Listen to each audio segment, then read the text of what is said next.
Hello and welcome to Bri and T Chat. Today we're going to be talking about the Monster Hunter series, and more particularly Monster Hunter 3 Ultimate and Monster Hunter 4 Ultimate for the Wii U and 3DS respectively. And since more of the Monster Hunter games are going to be on 3DS from now on, it's a lot easier to bring in buddies either over a server or sitting next to each other like Bri and I do when we're gaming. So Bri is by far the greater knowledge into this series. She's probably played this game 10 times more than I have. Not only the Wii U version, but the 3DS. And the original Wii Monster Hunter Tri, but that was my brother's. So yeah. So I'm just now getting onto the bandwagon, and I kind of serve as the sidekick. So Bri is going to be our leader in this particular topic. So just for the people that don't know at home, give us like a quick, like long and short of what Monster Hunter is. Monster Hunter is an RPG. It's a role-playing game where you make your own character, hair, eyes, whatever color you want them to change to be. You can have like a crazy white-eyed person with blue hair and that kind of thing. And you go to a land usually that is just has a bunch of different kinds of monsters in it. It's actually the wildlife there. Monster Hunter has like a wide spectrum of monsters that you'll see in every single game. It's usually lower level monsters.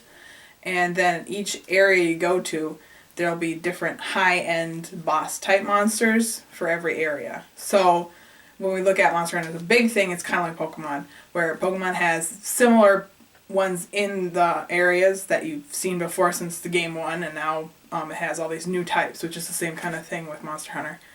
Most of the time they range from very, very small, things that you poke and then they die, most of the time like big ants. Bonabras are like big giant flying beetles, which are annoying. And then you go to herbivores. Herbivores are for raw meat and bones, and you kill them to get food. And then you go up the tier to like high-end boss monsters that will take a very long time for you to kill.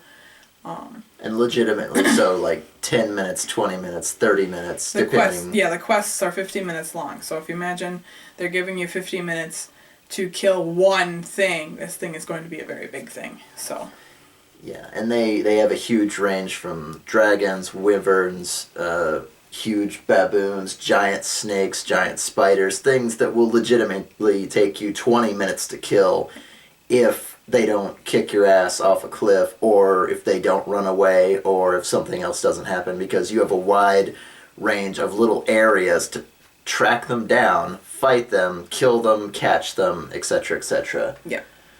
And one of the more impressive things about Monster Hunter is that you can watch them for their tells, like in a poker It's a behavior. game. Yeah, it's a behavior-filled game, which that's why I really like it, is I'm a huge behavior person. If I'm writing a story, writing a character, especially if it's a character like a dragon, I will put more base instinct characteristics for behaviors in those situations, and that's the whole game, is you have to watch when they're mad, you have to watch when they're hungry, you have to watch when they're limping, you have to watch when they're going to leave, because if you can knock them down from when they're leaving, then that gives you more time to actually do a lot more damage. So knowing those tells is huge. Yeah, they drool, they snort, they limp, they roar. They'll roar multiple times. Yeah, so you know when they're raged or enraged. The guy behind me here, this is the female. She's black. This is a black Diablos, right there. Yeah, and She's the names female. and the names are all great too. It's not just Black Dragon. Yeah. It's not just monkey or giant snake. They're legitimately named things because that's the species they are in this land. So it's Kangolala, it's wyvern, That's for this game. It's Rathian, Rathalos, all the different monsters that if you watch them long enough, you learn their behaviors, their characteristics. Bri knows where all of them sleep, where all of them go to eat, and I follow her around with a big gun and I stand back because Bri is the tank, the melee fighter who dances around their feet while they try to like roll over and crush her, and I'm usually like up on a rock somewhere with a heavy bow gun shooting down at them and trying not to let anybody get close to me. Yeah, so we have Monster Hunter 3 Ultimate came out, I don't remember when, but I used to play Monster Hunter Tri when it came out here because I actually bought it for my brother, so that's where I got started. Yeah. So I watched a lot of Monster Hunter Tri with my brother because that's what he'd play, so I knew all the behaviors and everything even before I picked up the game because I was actually watching somebody else do it. And then I got Monster Hunter 3, I don't remember when, after they shut down all the servers. Because I'd been playing his Monster Hunter Tri while he was playing Monster Hunter 3 Ultimate. And then he got Monster Hunter 4 for his DS, and I didn't have a DS yet. Someone decided to get me a DS last year for my birthday and got me Monster Hunter 4, so that's all I've been playing constantly is Monster Hunter 4. How many hours do you have on that now? 300? Somewhere around about? Let me look. I don't know. But while she's looking, I got like close to 70 hours, and I'm just at the bare bones front of this game because for every kill... It's not in here! Oh no, Puzzles and Dragons is in here.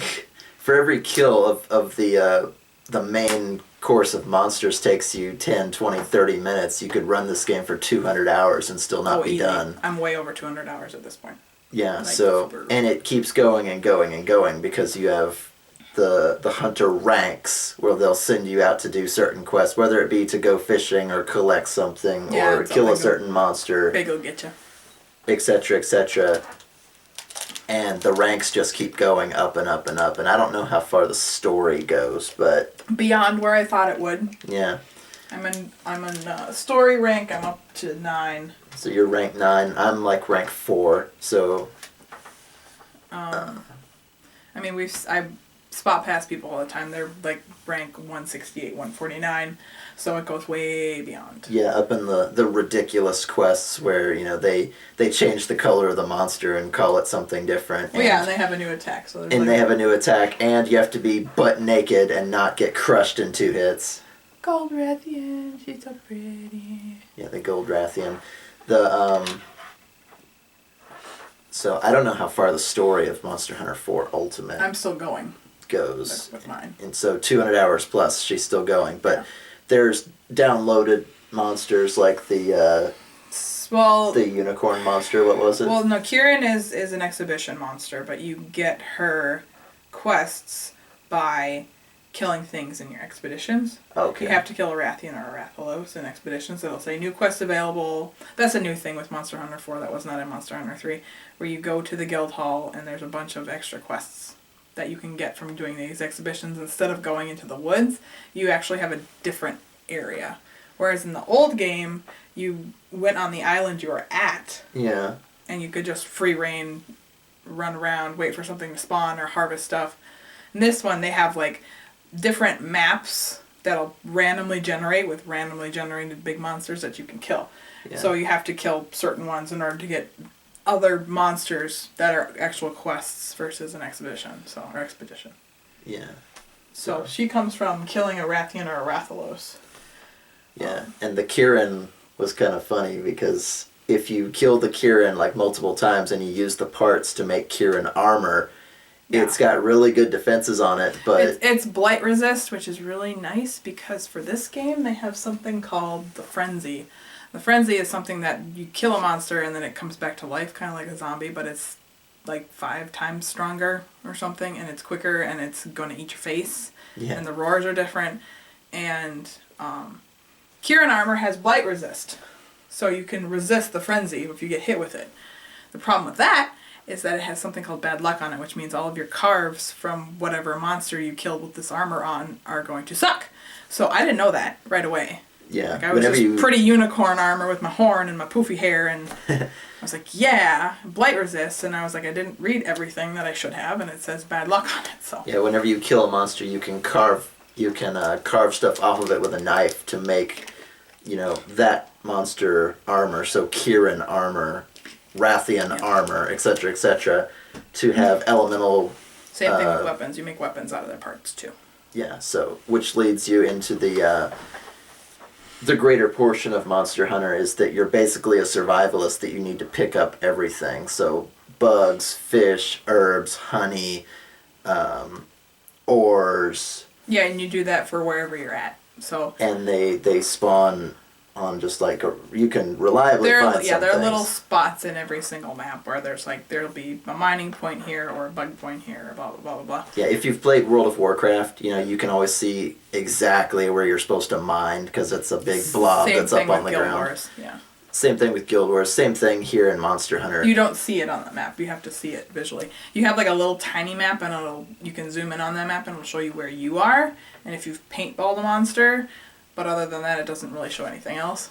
Yeah, it just kind of shows the lay up of, and the down. The lay of the land. So, if you want potions, you need herbs, honey. Herbs and honey. If you need super potions, you need herbs, honey, and herb and blue mushroom. Herb and blue mushroom, and then mega add potion.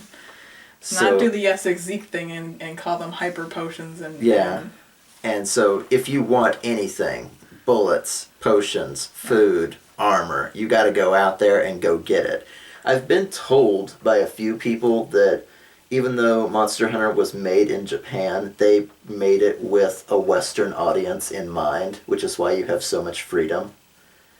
Oh. That it's not necessarily about doing the same thing over and over. It's about being self-reliant and preparation. Mm-hmm. Because if you charge into a fight and you haven't eaten, you don't have potions, you don't know the elemental weaknesses, or you don't have the right weapon, or you have to wear the right armor. Make sure you eat. Make sure you have the right weapon. Make sure you have the right deodorants. Depends on the monster what they're gonna do to you, and it's good to have somebody who's actually fought the monster before, because otherwise you have no idea unless they give you stuff, which is rare. Yeah. In higher end quests for them to be like, this is the stuff you need. We're gonna give you 2 of each of it. Yes, and again, learning that monster's mannerisms. Do they poison? Do they do blight damage? Do they do fire damage? Do you need to bring, a hammer because a sword's not going to do you much good, etc., etc.? You have to learn all of these different factors in order to stand a chance, because they will wreck your face if you don't. Yeah. And even then, like I said, these are 10, 20-minute fights, even if you come prepared. Yeah.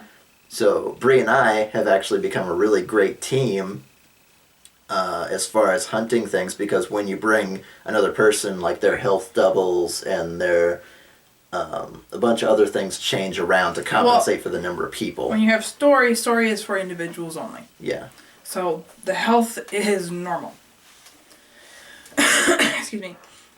When you go to a guild hall, the health is doubled because they're expecting you to bring somebody else. You have Pollycos in this game. In Monster Hunter 3 and Monster Hunter Tri, you had the Shakalakas, which are little annoying Shakalaka people. Pygmy people. And then in Monster Hunter 4 you have... Shakalakas. I think one of them is Shakalaka, the other one is Cha-Cha. Oh, I don't remember. No, it's Kayamba and Cha-Cha. So they're Shakalaka people. And this one, they're adorable cat things, and I love them, and I want to hug them. So I have... They're little cat people. And yes, they're supposed to be Pollycos, I think, because they're supposed to be like calicos, but I call them Pollycos because it's cuter. But and yes, you can make them their own weapons, their own armor, send them out on their own quests. And I want to hug them. And my brother has the Mario armor, and I want to hit him for it. Yeah, they when you're by yourself, you can have up to 2 Pollycos with you, and when you're with someone, like Bri and I, it depends. Like if we have 2 hunters, we have 2 cats.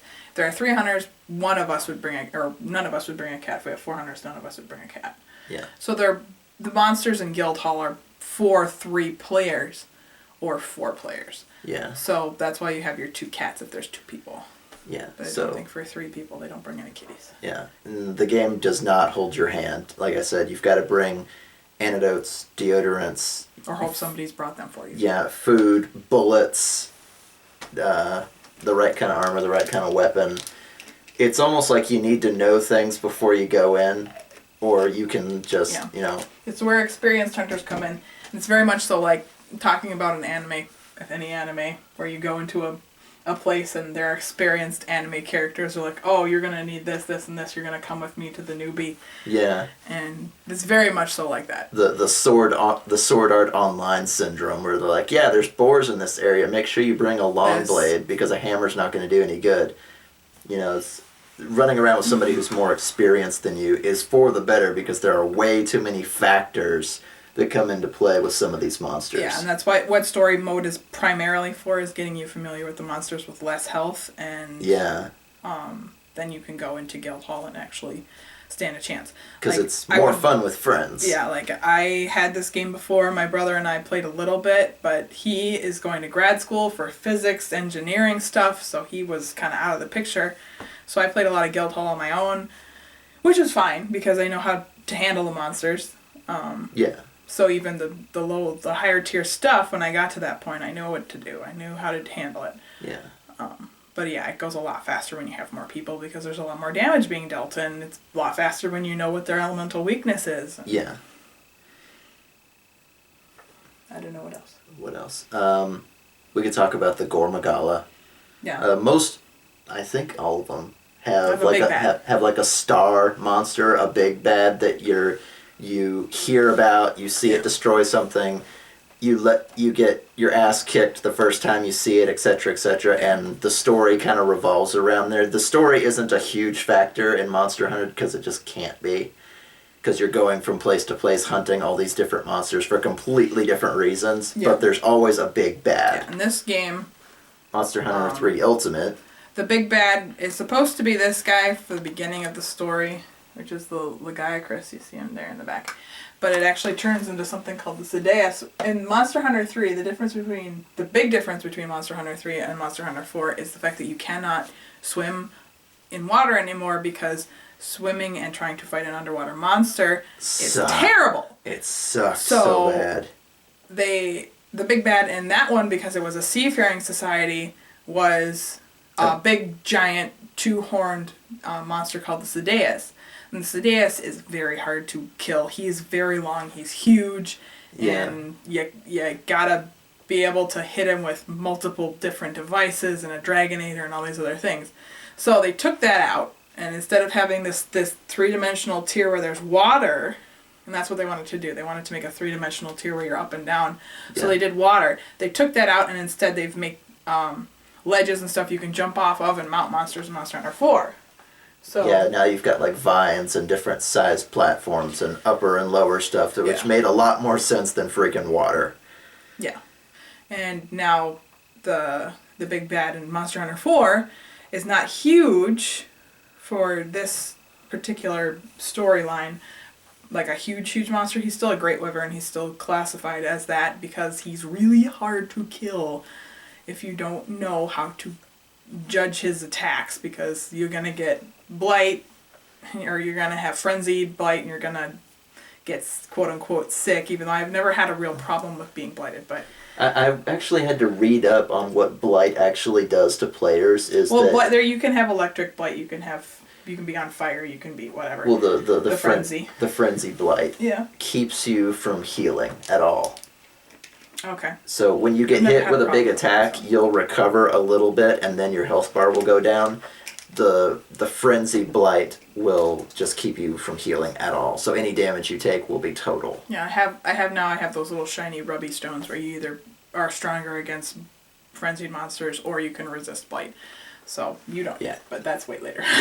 So the Gormogon is basically a big black dragon, which I ran his name through a few translators, and it comes out to Death the Dance, because he doesn't stop moving, he doesn't stop attacking, he's jet black, he's very easy to spot, but he's basically Batman when he doesn't know you're there, because he hunches and he closes his wings so it looks like he's got like a Batman cape.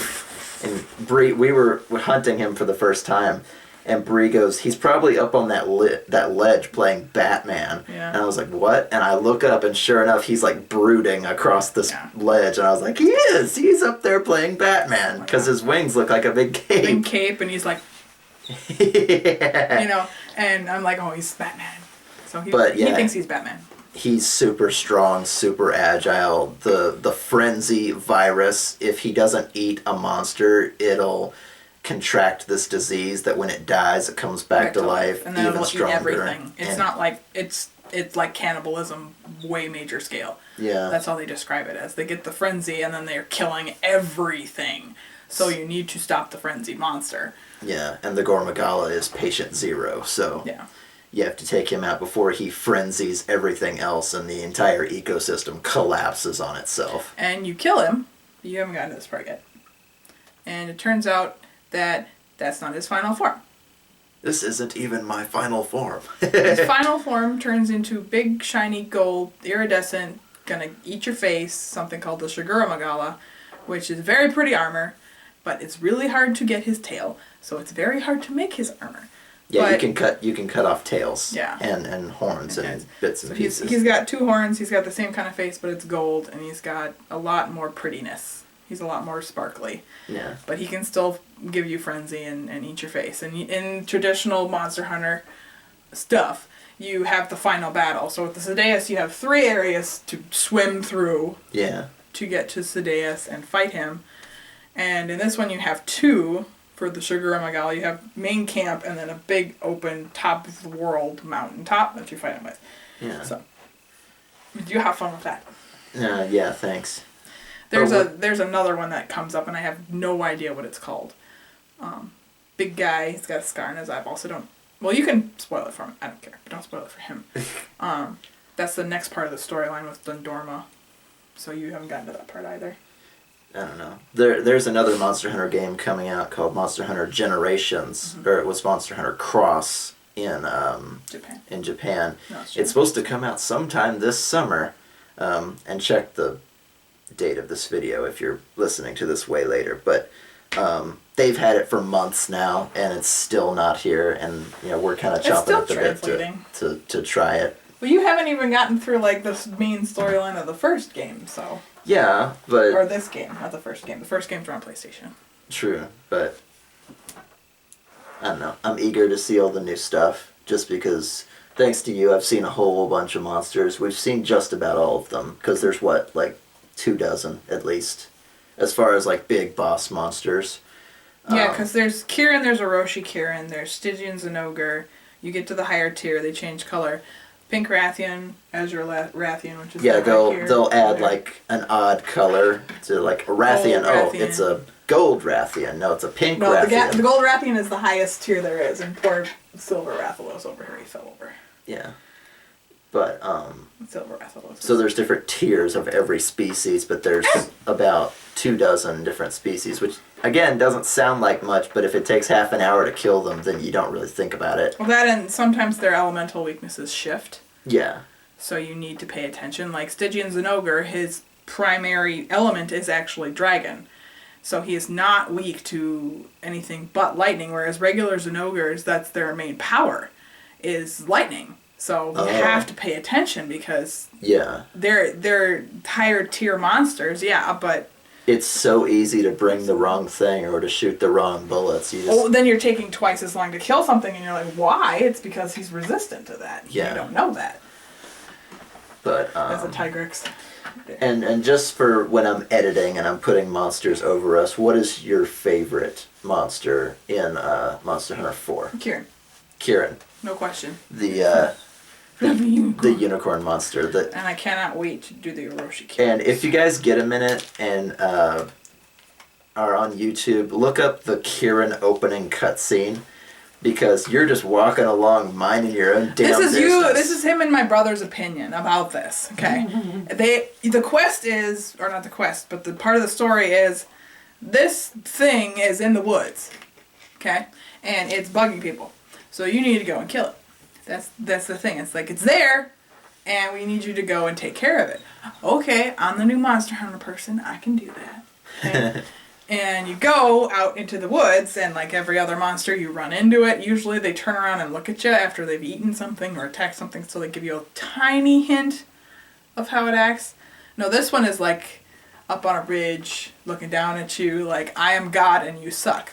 So Ryan, that's my brother, and Tony, I will say, oh no, he picked a fight with me. He just totally was like, he completely picks a fight with me. He's like, you show up, in all your battle gear, what did you expect him to do? He looks at you for 4 seconds and then decides to strike you with lightning for no damn reason. He picks a fight with you. Yeah, because this is the mini version. Yeah, I got Bri the plushie. The Kieran plushie. And the monsters all come with like a little picture. That's a very stylized hieroglyphic picture. That's his. Yeah. Orochi Kieran is black and red. Yeah. So I have to figure that out, but that's me. I don't know. My favorite, I guess, would have to be Tetsu or Basarios. Tetsu, from my perspective, as the ranged DPS, has very little elemental affinity compared to a bunch of other people, but he is raw armor if you get all of his gear. So, like, if you get smacked, the greater portion of it will just come off the top because you have so much regular armor. You'll still take all the elemental damage, but if something rolls over and crushes you, I wouldn't instantly die because heavy bowgun users have light armor and meleeers have heavy armor. So yeah. I'm very slow and very powerful, but I'm a glass cannon. So Tetsu armor. He favors his bowgun. That's the only thing he's used. So yeah. Yeah, I like standing back and not getting eaten. Yeah, so I'm the hammer. I wield hammer, major hammer user in Monster Hunter 3. Like, it was my favorite thing ever. I wield Insect Glaive, but that's because it's OP. Yeah. And I love Charge Blades. Oh my goodness, do I love Charge Blades. Just because you have the quickness of Sword and Shield, and then you can turn it into a giant axe that you can hit things in the face with impact damage or elemental damage, depending on the impact file in it. Oh my god, I love Charge Blades. And then if not Tetsu then Basarios, because Basarios is a giant boulder dinosaur who has, again, really thick armor, but is usually too slow to catch me, even though I'm a bowgun user and I'm really slow. He's fought a few Gravioses, not a ton of Gravioses, and they're related, but he doesn't like Gravioses. So. Well, he's the one with death beams. The guy with the big laser death beam. The big fire death beam, yeah. They do have breath weapons. They are fire breathers, lightning breathers, etc., etc. Yeah. What was it called you just said? The Gravios? The Gravios has a big laser death beam that can reach me no matter how far away I am, so yeah. Not a fan. the laser death beam. He's a death beam. And you know when he's charging it. And I always yell, he's charging his death beam. Always, before he does it. Because you know what's happening. Yeah. They have tells, like poker players. So Basarios and Gravios are related, because Basarios has the death beam, but it doesn't sweep. He just shoots forward. He just shoots straight. He can put you to sleep, he can put you on fire, and he has rocks. Gravios does not have rocks. The Basarios lays rocks. I'm not certain if they're his poop or not, but I'm beginning to think that's what they are. That are there, that if you touch them or you hit them, they explode. Oh no. So he leaves them wherever he goes. That's the only reason I think it's poop, because it's not a part of his body. The rocks don't look anything like his body. Oh. So, that's the only reason I can come up with. But yeah, I managed to land the, I guess, Tetsu Plus. Like we said, there were different breeds, different tiers. The Tetsu Plus armor, and now most of the first tier monsters can't hurt me. Yeah, now he's playing storyline when he has plus armor. So all of you Monster Hunter people are like, duh! Yeah, so I'm super, super OP, and now I'm Peerless and Tetsu plus armor. So. And I'm kind of tromping through the story right now to try and catch up with her, because you can get farms to multiply items. You can get more cat people to help you out that are interchangeable, different things like that. So I'm trying to at least do the greater portion of the main story before Monster Hunter Generations comes out. Yeah. But, what else? Pollycos all have their own skills. You eat. The other thing is there's always a cook, so you always eat. There are little people there and tall people that are not elves. They're Wyverians, excuse me. They have pointy ears. So they're another people. They're just another breed of people. They look like elves, but they're called Wyverians. The Pollycos are kitties. They're kitty people. They're tiny. You have a Pollyco cook, who is supposed to be very Asian in nature. supposed to be. Yeah. He says meow and stuff like that. So when you eat, you pick up different resistances. I am a defender high person, so I'm always a fish bread, and whatever the second skill is, I don't usually care. I need my defender high, so when I get bowled over, it doesn't do any damage. And for our MMO players, this is the putting down the feast before the big raid fight. Yeah. So you go and you eat stuff, and so you have to do the storyline in order to upgrade the cook, you have to do the storyline in order to upgrade the farm, you have to do the storyline in order to upgrade the city itself, quests, things like that. So doing the story is important. Yeah. But Pollycos come with different skills, and you hire these Pollycos, quote unquote, to live on a little island called Sun Snug Isle, and they come with different personalities, essentially, where one will be the stealer, so he'll be a little thief, and he'll take things off of the monster that are usually rare drops. Instead of you having to carve them off throughout the battle, he will go and hit the monster, and there's a chance that he will take something off the monster that's a rare drop or a rare carve. There are healing ones that will sing a song, do a little dance. If you know anything about Monster Hunter, in all the games so far, there is something called the hunting horn. The hunting horn's purpose is to play different songs to get defense boosts, healing boosts, that kind of thing. Your little people in the third game, or the Shakalakas, would play songs for you to give you defense boosts, healing boosts, blight resistance, that kind of thing. They're your... So, same thing with this game. Instead of the Shakalakas, it's the kitties. So the kitties will give you a healing boost. There's one that's fighting, so they'll give you a attack boost, and then there's one that's There's like 5 or 6. Defense boost is the blue. Yeah. And there's the bomb one, which I just don't like getting blown up. So I'm not into the bombing kitties. My brother is like all about, he's got to find the bomb kitties, and he's got to make them all level 30, and I just... Yeah. I don't like being blown up. So I steer clear of the bombing kitties. But yeah, if you have 2 Pollycos with you, they get a superpower. Sometimes it's flying F-bomb, which is them shooting out of a cannon and attacking a monster in the eyes. There's the actual little, like, I don't know what it is. Howitzer tank. Yeah, and it's adorable, and it shoots little projectiles at the monster. And then there's the healing horn, which is where 2 of them come together and they give you full health and full stamina. There's a bunch of other ones. Those are the 3 that I've lived with for a long time, so I know those 3 very well. Yeah. So depending on who you bring with you, you'll get a different benefits. Yeah.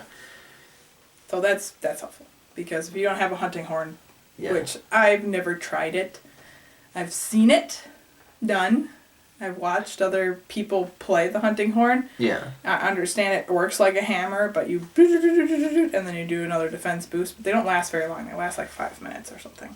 Yeah. So you have to keep that up for the rest of your party. So they're usually a background character hitting smaller monsters to get the notes they need to play the songs to keep doing that. Yeah. So they're all very different roles, and maining as the bard really doesn't help.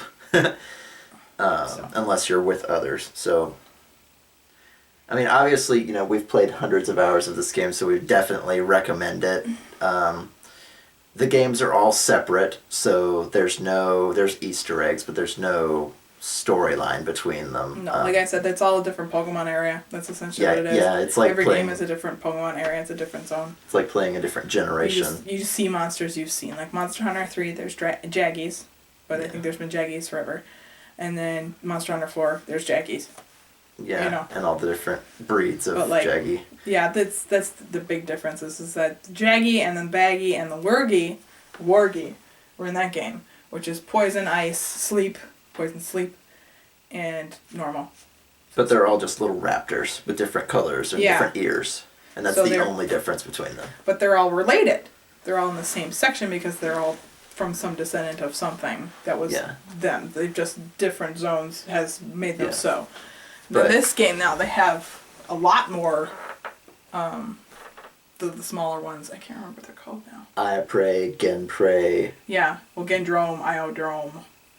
Baggy, Velocidrome. Jaggi. Well, Baggy, there's no Baggy in this game. There's so many different kinds of little raptors, and they all make their own armor sets, and they all have like their alphas. So the Genprey have Gendrome. The Iapray have the Iadrome, and then Velocidrome and Velociprey. Yeah. And then they're a lot quicker. Those three are related to the Great Jaggi and Jaggi family, but they're not like super related because they're way quicker. They're definitely a new additive to this environment. But they have a couple monsters in this game that are from the Monster Hunter games prior to it. And I've never watched any Monster Hunter games prior to it because I just haven't looked it up yet. Yeah, so glowing review, definitely. And with the new game coming out sometime, summer 2016, this is a good time to jump on, especially since all of them are going to be on 3DS from now on. That, and they're getting new epic attacks. So like they had their attacks where you could, the insect glaive primarily is for mounting monsters, that's the point. You can jump and spin. Now they're doing that for every single weapon. So now you can jump and spin off of every single weapon and do like an ultimate attack over the top of these monsters, so it's going to be super cool. Yeah. Any parting words or parting recommendations? By and large, and the initial hump, I'm not going to lie, really sucks because I didn't want to go in and gather honey and bugs and fight tiny little raptors and herbivores for he wanted to do the boss monster stuff without having any supplies. For 3 hours or whatever it takes to get your initial supplies going because you have to gather everything. Yeah. That initial hump kind of sucks, but as soon as you're actually stopping to fight something for real, it's really cool. Like, I think the first fight in 4 is just Great Jaggi, isn't it? It's one of the raptors, and he's of course got 7 or 8 of his buddies around, and I'm standing there with a heavy bow gun with a clip of like 7 bullets shooting, and I swear it's like, Mr. President, no, Mr. President, no, and all of his buddies keep jumping in the way. I'm like, I could do this all day, and I keep hitting the little ones because they keep jumping in the way of the big one. Yeah. You've got to be prepared. You've got to come in with everything set and ready, and advice from somebody who knows more than you do, because the first couple hours of the game suck. They're slow, but it's just like you have to know how to make a well-done steak or you're never going to have stamina. You have to know how to make a potion or you're not going to survive. Yeah. So those are the first 2 things of make a well-done steak. Here's some stuff to make potions. And then you're like, here's a combo book, so go make some combinations and see what makes what. Yeah. So it doesn't hold your hand, and after that first couple of hours, you just want to put it down, but then finally you can go fight something. That's the only weak part of the game, is that it has to teach you how to play the game. All these really intricate rules. Yeah. But other than that, it's phenomenal because every fight is a boss fight. That's the point, and then that's why some people can get pulled away from it too. There are quests. They're usually go kill a monster, go capture a monster. Sometimes there are quests, go deliver 10 fishes. Yeah. Or go get a powder stone, which is stupid. And those are the quests people are like, well, that's kind of like a regular quest, though, for every other MMO out there. It's you have to get these 10 things to make this thing. In Monster Hunter, it sucks. Yeah. It's stupid. It's like, what do you want to do with Monster Hunter? You want to hunt monsters. That's what you are playing this game for, not to gather ores or get burned for 10 minutes by really hot powder stones and stuff to deliver it. There are go fetch quests, and they're usually to upgrade something permanently, like in town, but they do it. They do it every single tier because that's what they need to do. They say, here's another type of quest that you could do, and they know it's like, we know it's busy work, we know it's stupid, we know that guy keeps running you over and you keep breaking your powder stone, but too bad. There are several quests where you have to go get eggs, like really big, like beach ball sized eggs. Anything touches you. Venabra comes flying in and beep and shoots this little poison gas at you. Breaks. If anything touches you on the way, all the way back to camp, it breaks. It just shatters. It sucks. So you have to go back and get another one. And then there are giant rocks in the way, so you have to take a certain path to get there. And so on and so forth. You only want to do those once. Yeah. You never want to do it again. But, I guess at the end of the day, it's really great, and like a lot of other games, it's more fun together. But this game can be hundreds of hours long and throws so much interesting stuff, and again, doesn't hold your hand, so it's really good. I wouldn't hand it to like my little sister or my little cousins or anything, because it's not really meant for that, you know? No. It expects a lot of you to succeed, and because of that, you know, it's treating you with respect, so you see a lot more epic stuff as you go, without making you log like 50 hours grinding levels or doing anything like that. You are your gear and your food and your preparation and your skill. There's no leveling up, it's all you, and that makes you feel that much stronger when it comes out at the end of the day. Yeah. So I think that's all I've got to say. You have any parting words or anything? No, I don't think so. Okay, so we're really looking forward to Monster Hunter Generations. Hope you guys enjoyed this chat about Monster Hunter 3 and 4 Ultimate, and we'll see you on the next T and Bri chat. So, see you later. Bye!